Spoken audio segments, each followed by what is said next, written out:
bohong besar itu. Ya, saya memastikan bahwa Ketua KIP Aceh beserta seluruh komisioner KIP Aceh telah melakukan kebohongan kepada seluruh rakyat Aceh. Ya, kalau disebutkan sesuai dengan tatib itu jelas bohong besar. Ya, saya pastikan itu bohong besar. Karena ini saya bawa tatibnya. Tatib ini ditetapkan dalam rapat koordinasi bersama LO Paslon di kantor KIP Aceh. Ya, ada 10 poin yang disepakati bersama kemudian ditetapkan, diketok palu oleh Ketua KIP Aceh. Dalam 10 poin ini tidak ada poin yang melarang penggunaan clip on mic oleh paslon. Jadi pernyataan Ketua KIP Aceh yang mengumumkan bahwa penggunaan alat elektronik itu tidak sesuai dengan tatib itu bohong besar.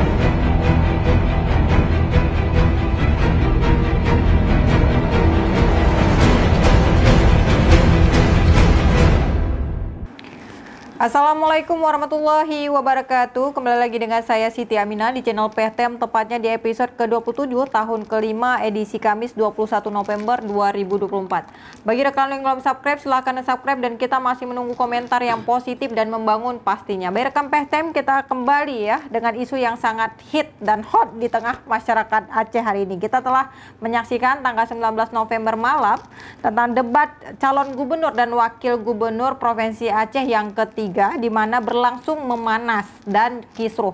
Kisruh itu disebabkan karena diduga ada salah satu paslon dianggap melanggar aturan debat. Kali ini kita akan mengangkat tema tentang debat calon gubernur Aceh ricuh, Bustami langgar aturan atau tim Muzakir Manap tukang provokasi. Bersama narasumber kita, Bang Sa'ya Merjar. Beliau adalah tim SES 01. Dan sebenarnya pemirsa PTM, kita sudah mengundang juga di kesempatan yang sama untuk tim SES 02 Bang Muhammad M. Nur ya, M. Nur, tapi beliau mendadak tidak bisa datang ke PTM. Terima kasih Bang Sa'ya, apa kabarnya nih Bang? Alhamdulillah baik. Mina apa kabar? Alhamdulillah Bang, lama kita tidak di PTM ya. Oh iya. Sepertinya sibuk nih menjelang 27 November. Tapi menarik nih karena lagi hit ya Bang ya. Tadi malam ada nggak? Memang ada di lokasi ya? Iya, saya ada di lokasi. Memang harus, kalau nggak ada memang nggak disebut tim SES. Oke, baik. Gimana nih? Coba ceritakan dulu nih ke pemirsa PTM yang ada di rumah, kejadian yang sebenarnya seperti apa sehingga ini adanya dugaan bahwa paslon 01 melanggar aturan debat. Iya, seperti biasa ya, seperti 2 kali debat sebelumnya, debat pertama dan kedua, ya proses sudah mulai berjalan. Ya, seremonialnya, ada pembukaannya, ada pembacaan ayat suci Al-Quran, kemudian ada sambutan Ketua KIP, dan masuk ke sesi debatnya, itu sesi pertama pembacaan visi misi paslon. Ya, pada saat pembacaan visi misi paslon 02, Mualim Dekfat itu berjalan dengan lancar tanpa gangguan. Kemudian moderator memberikan kesempatan untuk paslon 01, Pak Bustami dan Fadil Rahmi untuk menyampaikan visi misinya. Nah, pada saat beliau sedang menyampaikan visi misi baru berjalan, tiba-tiba suasana ya itu ada sedikit pergerakan orang-orang ya di pihak paslon 02 yang saling memperlihatkan sesuatu. Kemudian ada salah satu pendukung paslon yaitu Muhammad Daud datang menghampiri pihak KIP Aceh ya, komisioner KIP Aceh yang ada di lokasi debat begitu, menghampiri menampakkan sesuatu dari handphonenya. Kemudian ada pergerakan lah sedikit itu. Kemudian tiba-tiba juga ada salah satu ya pendukung paslon ya itu masuk ke depan arena, datang dan mau naik ke atas panggung begitu ya, seakan mau menghampiri paslon 01 Pak Bus dan yang sedang menyampaikan visi misinya. Nah, dari situlah terjadi kemudian reaksi ya, untuk mengamankan dan sebagainya, terjadi kericuhan. Itu awalnya ya. Oke.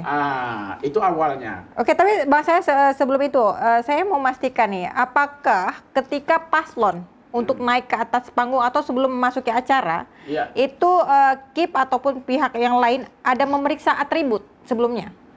Tidak ada pemeriksaan atribut karena sesuai dengan tatib ya yang ditetapkan oleh KIP sendiri berdasarkan rapat koordinasi dengan LO Paslon ya di kantor KIP Aceh yang kemudian ditetapkan menjadi keputusan KIP.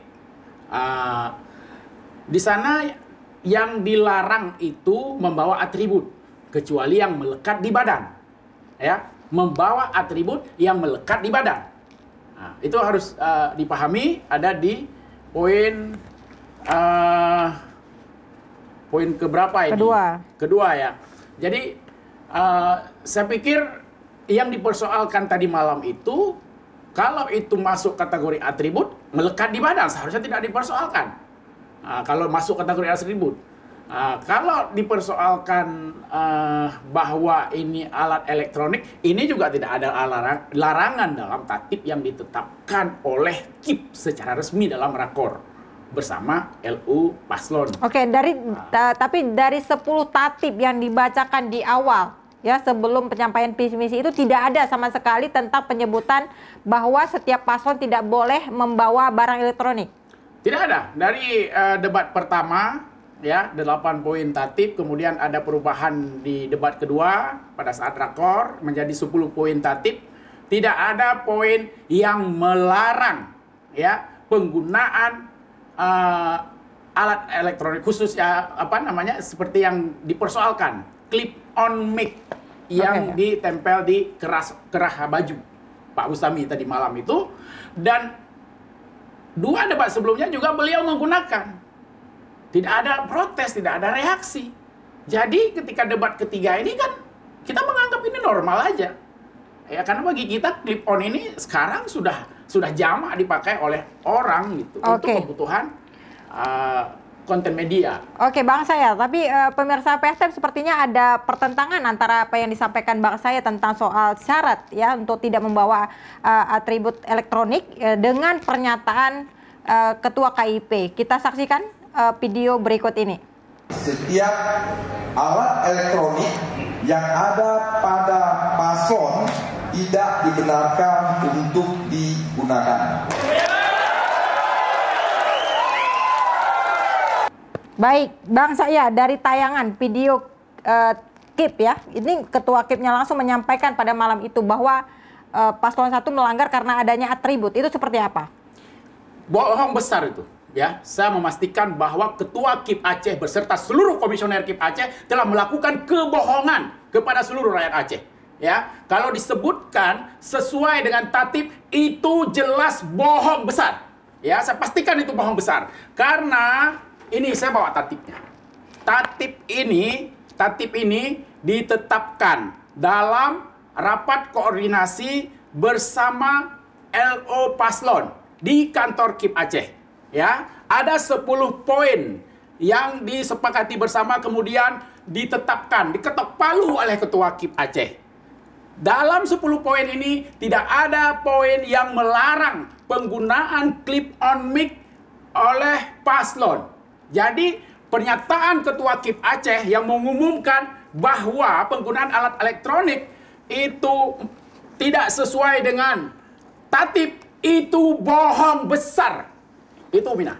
Oke, tapi kita lihat ya pemirsa PTM, ini pemirsa PTM ya Mbak Kamini. Saya bacakan ya Bang saya untuk tata tertib debat ketiga ini ada 10 poin tapi yang bagian kedua. Selama acara debat berlangsung peserta debat dan tamu undangan dilarang membawa atribut kampanye pasangan calon kecuali yang melekat di badan. Meneriakkan yel-yel atau slogan pada saat debat berlangsung, membuat kegaduhan dan melakukan intimidasi dalam bentuk ucapan maupun tindakan kepada pendukung kandidat pasangan calon lain. Moderator dan panelis jika tetap bersorak-sorak maka pihak keamanan akan menertibkan. Saya garis bawah ini atribut kampanye pasangan calon kecuali yang melekat di badan. Kecuali yang melekat di badan, itu kan kecuali. Iya. Apakah itu tidak termasuk pelanggaran menurut Anda? Tidak. Ya atribut itu kan baju, bendera, ya APK, ya tidak di dan itu yang tidak melekat di badan. Ya. yang dipegang, dibawa, umbul-umbul dan sebagainya. Ya, itu sudah disepakati dan sudah dibahas pada saat rapat. Ya, nah, terkait dengan ini tidak ada larangan. Apakah memang tidak bisa dikatakan melanggar kalau tidak dilarang? Ada nggak larangan? Tidak ada. Silakan seluruh rakyat Aceh, mari sama-sama kita cek tatip yang ditetapkan oleh KIP ini. Dalam 2 kali debat sebelumnya juga ditayangkan oleh televisi, mungkin masih bisa dicek ya di akun YouTube official yang menyiarkan debat 1 dan 2. Ya, bisa dicek. Di debat kemarin juga ada rekamannya, daftar tatip yang dibacakan sebelum debat kemarin dimulai. Apakah ada poin tersebut? Jelas tidak ada. Jadi kami yang memastikan bahwa keterangan Ketua KIP Aceh bersama seluruh komisioner yang hadir yang mengatakan bahwa Paslon 01 melanggar, ya, tidak sesuai dengan tatip yang telah ditetapkan, itu adalah kebohongan. Ya, kapan tatip terkait ini ditetapkan? Kapan? Saya mau tanya kapan? Apakah ditetapkan sendiri? Ini Ketua KIP dan seluruh komisioner KIP Aceh harus bertanggung jawab. Kita minta pertanggungjawaban mereka. Ya, kita akan proses secara hukum. Kalau mereka melanggar etik, kita laporkan ke DKPP. Ya, ini sudah sangat kesan memihaknya itu sangat terasa, sangat vulgar begitu. Oke. Karena kita berkepentingan debat ini harus dilanjutkan. Kita ingin seluruh rakyat Aceh bisa menyaksikan, bisa mendengar dari para paslon, ya, apa saja gagasan mereka, apa saja program yang ditawarkan mereka untuk membangun Aceh 5 tahun ke depan jika mereka terpilih. Dan untuk menyelenggarakan debat tersebut, tidak sedikit uang rakyat yang dihabiskan, uang rakyat Aceh yang dihibahkan oleh pemerintah Aceh kepada KIP. Salah satu dihabiskan untuk acara debat ini yang habisnya miliaran. Tapi KIP mengambil keputusan tidak melanjutkan debat. Ini sebuah pengkhianatan besar kepada rakyat Aceh, saya pastikan. Apa indikator tidak dilanjutkan? Ini kita terhenti tadi cerita nih Bang Sa'ya ya, karena memang di tengah perjalanan kemudian setelah ada datang ya ke panggung. Kemudian apakah di situ langsung Ketua KIP memutuskan tidak dilanjutkan atas indikator apa? Ya, saya tidak terlibat dalam komunikasi karena kita ada LO, kita sepakati Paslon 01 sangat taat ya pada kesepakatan. Ya, ada LO kita 2 orang yang berkomunikasi ya meminta untuk dilanjutkan, tetapi kita tidak tahu apa yang terjadi. Yang jelas setelah waktu mengulur berjalan, akhirnya ditetapkan tidak dilanjutkan dengan alasan bahwa durasi kontrak dengan televisi sudah selesai. Saya pikir tidak ada urusannya dengan rakyat Aceh soal kontrak dengan televisi. Ya, KIP punya akun YouTube official, ada akun lain yang bisa dipakai untuk menyiarkannya kepada rakyat Aceh. Walaupun tidak ada yang tidak bisa menyaksikan langsung, rekaman-rekaman itu bisa beredar dan bisa disaksikan oleh rakyat Aceh. Jadi kalau KIP punya komitmen untuk menjalankan tugasnya secara berintegritas, secara bertanggung jawab, dan secara profesional, ada jalan untuk melaksanakan, untuk melanjutkan debat tadi malam. Tetapi karena KIP sudah menunjukkan ya wajahnya ya bahwa mereka terkesan berpihak ke salah satu paslon, akhirnya itu yang terjadi. Debat tidak dilanjutkan. Jadi keputusan dari pihak 01 seperti apakah menerima atau seperti apa nih Bang? Kita tetap menuntut debat ini dilanjutkan. Rakyat berkepentingan untuk mengetahui siapa sosok, siapa pemimpin mereka kelak, seperti apa kemampuan mereka, seperti apa gagasan mereka, ide mereka, program yang mereka tawarkan. Itu dibutuhkan oleh rakyat. Tapi kemudian KIP merampas hak rakyat itu, merampok hak rakyat untuk mengetahui visi misi calon. Sehingga bisa mereka menentukan mana calon pemimpin yang terbaik 5 tahun ke depan yang akan dipilih pada tanggal 27 November nanti. KIP telah melakukan, bagi kami telah melakukan perbuatan melakukan hukum. Bang Sa'ya tadi tentu Anda juga sebagai jubir ya dan juga tim ses 01 ini dalam pelaksanakan calon gubernur Provinsi Aceh untuk pasangan 01. Tapi menarik nih Bang Sa'ya, Anda tadi menyampaikan kepada pemirsa PTM yang di rumah bahwa KIP memihak kepada salah satu paslon ya. Tapi Bang Sa'ya untuk memutuskan 3 kali debat ini siapa? Apakah itu sudah dikompromi secara itu bersama? Kan hasil rakor. Ya memang awal-awalnya kan ada pihak sana juga minta 1 kali aja, tapi berdasarkan kita dari paslon 01 mintanya 3 kali dan hasil rakor disepakati 3 kali. Ya 3 kali dan anggarannya tersedia untuk pelaksanaan rakor 3 kali ini begitu. Ya, saya pikir jangan gampang-gampang aja itu KIP itu. Ya. Membuang-buang uang rakyat yang outputnya nggak jelas. Ada nggak kesan seolah ini sengaja dibatalkan debat ketiga ini gitu? Ada nggak indikasi ke situ? Iya, karena kita mungkin merasakan dianggap ya kesan itu terasa. Ya bagi kita paslon 01 terasa. Ada semacam seperti seakan seperti Mbak Edi said, biar ini tidak berjalan. Ya karena kenapa ketika minta dilanjutkan tidak bersedia untuk dilanjutkan. Ya, dengan alasan-alasan yang tidak masuk akal bagi kita paslon 01 begitu. Jadi ada upaya, ada desain supaya debat ketiga ini gagal atau dihentikan atau tidak lanjut. Ya, terkait dengan tudingan bahwa Pak Bustami, cagup kami 01 melanggar aturan atau disebut di framing seakan-akan melakukan kecurangan. Ya, kita sudah bantah. Ini tatipnya. Tatip yang ditetapkan dalam rakor KIP di kantor KIP dihadiri oleh LO kedua paslon. Juga dihadiri oleh perwakilan Polda Aceh. Ya, kita bisa minta nanti pihak Polda yang ikut hadir menetapkan. Oke, soal Jadi keamanan nih Bang saya pada tidak ada kecurangan yang dilakukan oleh Pak Bustami, tidak ada pelanggaran tatip yang dilakukan oleh Pak Bustami. Catat itu. Oke, menurut Bang saya nih, keamanan sudah betul-betul dikerahkan tadi malam. Ya, saya pikir keamanan banyak di situ. Tetapi mungkin soal efektivitas, buktinya kita melihat bahwa ada pendukung paslon tertentu yang bisa masuk, bahkan merangsek ke area panggung.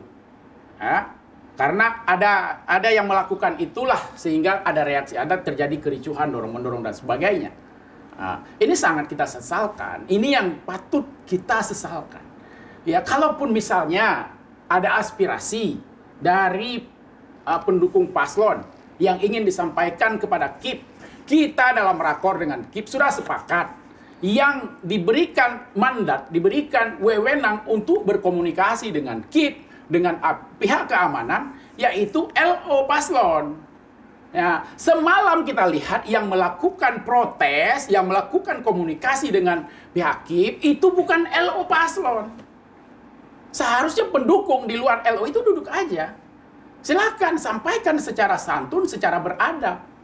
Kalau memang ya diputuskan untuk dilepas, katakanlah clip on yang digunakan oleh Pak Bustami, waktu break nanti silahkan dilepas. Ya kan? Kan nggak akan terganggu itu acara. Ya. Kenapa harus diprovokasi? Kenapa ada aksi anarkis seperti itu? Nah, ini karena yang mempermalukan wajah Aceh. Di debat sebelumnya juga sudah dipasangkan tapi tidak masalah ya Bang saya ya? Tidak masalah. Dan berjalan lancar sampai selesai. Baik-baik saja. Dan juga dari tim 01 tidak mempertanyakan boleh tidak misalnya memasang clip on di sini. Kita tidak mempertanyakan karena tidak dilarang. Kita tidak mempertanyakan untuk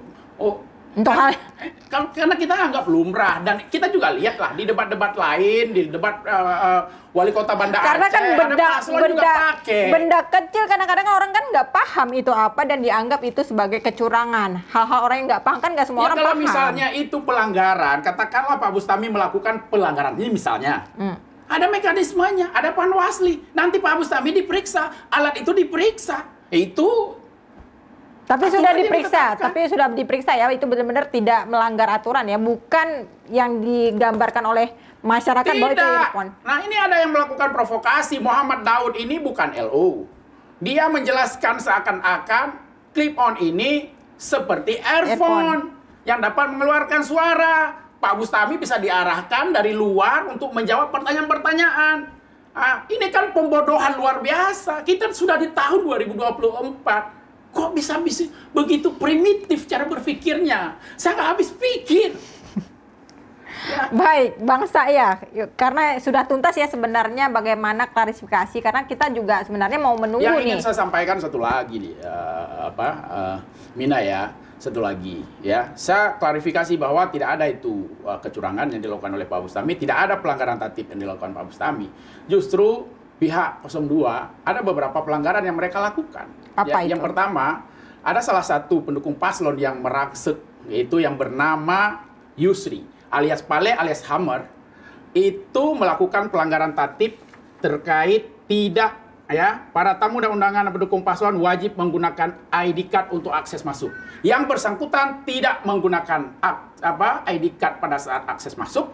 Ketika berada di dalam ruangan juga melakukan tindakan provokatif dengan berjalan ke depan panggung mendatangi Paslon. podiumnya paslon 01. Jadi ini yang jelas-jelas Keamanannya di mana nih? Nah, itu saya nggak tahu. Kenapa keamanan bisa lolos? Ya, yang pertama sebelum ada protes soal clip on yang diduga macam-macam ini. Oke, itu satu. Yang kedua ada ada oknum juga yang mencoba menerobos keamanan tapi sempat dihentikan. Nah, ini terjadi yang kedua. Jadi yang melakukan pelanggaran sebenarnya kawan-kawan 02. Tetapi sekarang mau di framing seakan-akan 01 melakukan kecurangan, melakukan pelanggaran. Ya, itu fakta yang saya katakan. Nah, kalau tidak percaya nanti bisa kita lihat rekamannya seperti apa situasi di ruang perdebatan kemarin. Baik, Bang saya, ini kan karena tadi udah dijelaskan juga ya kepada pemirsa PHTM bagaimana sebenarnya yang terjadi di lapangan saat debat calon gubernur dan wakil gubernur Provinsi Aceh yang ketiga. Apa sih sebenarnya dampak debat ini sehingga dikhawatirkan sekali kayaknya oleh satu paslon ini misalnya untuk pemilu 27 November nanti? Yang harus kita sampaikan bahwa sekarang ini masyarakat itu sudah cerdas. Ya, atensi masyarakat terhadap debat itu sangat tinggi. Masyarakat nonton bareng, nonton di TV-TV di kampung, nonton di YouTube, ingin mendengar apa sebenarnya visi misi, apa gagasannya, apa program-program yang ditawarkan untuk membangun Aceh, memajukan Aceh, mesejahterakan rakyat Aceh. Itu yang ingin didengar oleh masyarakat. Kalau ada yang takut, saya juga tidak tahu. Justru kita berkepentingan harus menyampaikan kepada masyarakat biar masyarakat tahu paslon 01 punya loh program-program yang bisa menjawab berbagai persoalan menyangkut hajat hidup rakyat selama 5 tahun ke depan, persoalan irigasi di Aceh Utara yang tidak selesai, ya, persoalan kelangkaan pupuk, persoalan gas 3 kilo yang harus dibeli dengan harga mahal, ya, persoalan lapangan kerja yang tidak tersedia.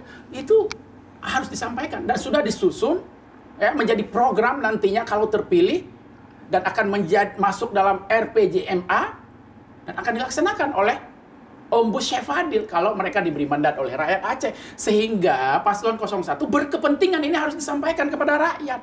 Pesan-pesan ini harus didengar oleh rakyat. Sehingga tanggal 27 November nanti mereka tidak ragu-ragu memilih Ombus dan Syekh Fadil. Karena apa? Mereka bisa dengar, programnya realistis.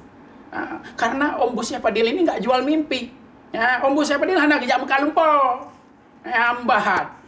Baik gaduh Mekah Lumpur. Lumpur jamun golom terwujud, kamu kalom lumpur yang baru. Ya hana ba Ombus Syekh Fadil. Maka Ombus Syekh Fadil berkepentingan agar debat ini terselenggara dengan baik, agar seluruh rakyat Aceh dapat mendengar dan menyaksikan sendiri apa janji-janji yang diucapkan oleh paslon ketika mereka kelak diberi mandat oleh rakyat. Itu kepentingannya, Mina. Oke, berarti urgen lah ya debat sangat ini ya. Urgen, walaupun sebenarnya masyarakat PHTM juga tahu nih, masyarakat juga sudah cerdas. Meskipun misalnya tidak 100% semua visi misi yang disampaikan oleh paslon itu terrealisasi kepada masyarakat. Benar nggak Bang Syarif? Setidaknya ada persentase minimal yang harus diminta pertanggungjawabannya kelak. Jadi ada kepentingan masyarakat di mana? Kalau sudah disampaikan ini visi misinya, ada target RPJM-nya, nanti di breakdown per tahun target-targetnya. Kalau ada yang tidak tercapai, ya kalau tidak tercapainya persentasenya kecil, oke, kita toleransi. Tapi kalau terlalu besar harus diminta pertanggungjawabannya. Oke, Bang saya, ini debat pertama, kedua, dan ketiga ya, itu dari polling seperti apa? Kalau dari polling kan itu faktual lah, itu fakta. Mina bisa lihat juga, semua polling mengunggulkan paslon 01. Ya, saya mungkin gara-gara polling-polling itu ya, setiap habis debat paslon 01 selalu unggul jauh dibandingkan 02 sehingga debat ini harus ditakuti oleh pihak tertentu. Ya, mungkin ya dugaan saya seperti itu, ya. Jadi ini yang terjadi, Mina. Ya, saya sangat menyesalkan peristiwa kericuhan dalam debat semalam. Dan ini adalah sebuah kebodohan yang kita pertontonkan kepada seluruh rakyat Indonesia karena semalam itu disiarkan oleh TV nasional. Ya, yang saya ingin sampaikan bahwa kebodohan akan membawa kita pada kehancuran. Ya, kita tidak ingin Aceh hancur, Aceh tidak terurus dengan baik 5 tahun ke depan. Sudah cukup masa uji coba, sudah cukup masa coba-coba yang dilakukan oleh para pemimpin sebelumnya. 5 tahun ini harus dimanfaatkan menjadi momentum untuk benar-benar mengejar ketertinggalan Aceh, untuk benar-benar menghadirkan kesejahteraan bagi rakyat Aceh, untuk benar-benar memajukan pembangunan yang ada di Aceh. Ya, saya mengajak kepada seluruh rakyat Aceh, ayolah, kali ini jangan main-main, jangan coba-coba memilih pemimpin. Jika kita salah pilih pemimpin, maka gelap masa depan Aceh, sepot masa depan Aceh, suram masa depan Aceh. Hana cara ada pemaju Aceh, hana cara ada bangun Aceh. Menyo pemimpin yang hana mufum cara untuk melahirkan berbagai program-program yang mampu direalisasikan ketika memimpin kelak. Bukan hanya sekedar janji-janji dan mimpi-mimpi yang dijual di masa kampanye saja. Baik, terima kasih Bang Syakia ya. Tapi kami perlu menyampaikan sekali lagi pemirsa PTM bahwa kami sudah mengundang Muhammad Nur untuk sebagai tim Ses 02 hadir ke PTM dan beliau mengiyakan, tapi di tengah jalan beliau membatalkan. Tapi untuk closing statement nih, silakan sampaikan kepada pemirsa PTM yang ada di rumah tentang debat calon gubernur Aceh ricuh, Bustami langgar aturan, atau tim Muzakir Manaf tukang provokasi. Silakan. Ya, saya tidak ingin mengatakan bahwa tim Muzakir Manaf tukang provokasi. Silahkan masyarakat Aceh menilai sendiri. Tetapi saya ingin menyampaikan pesan kepada KIP Aceh, tolong pertanggungjawabkan tragedi kericuhan yang terjadi dalam debat semalam. Ya, kami meminta pertanggungjawaban kalian semua. Ya, setiap keputusan dan kebijakan yang kalian ambil, termasuk juga pernyataan yang menyatakan bahwa Paslon 01 melanggar tatib. Kami minta pertanggungjawabannya. Kami tidak akan melepaskan kalian. Kami akan tuntut. Kalau ada proses hukum yang bisa, kami akan proses kalian ke jalur hukum. Ya, ini untuk KIP Aceh.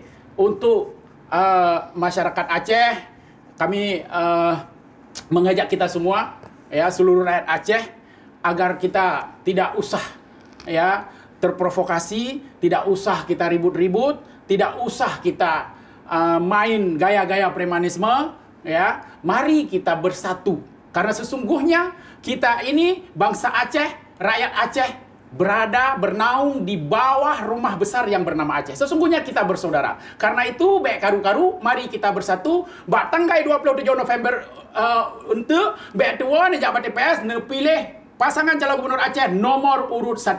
Nyamban closing statement. Baik, terima kasih Bang Saya. Baik pemirsa PTM yang dimanapun Anda berada, silahkan tonton podcast kita di setiap hari Senin dan Kamis pukul 10 pagi.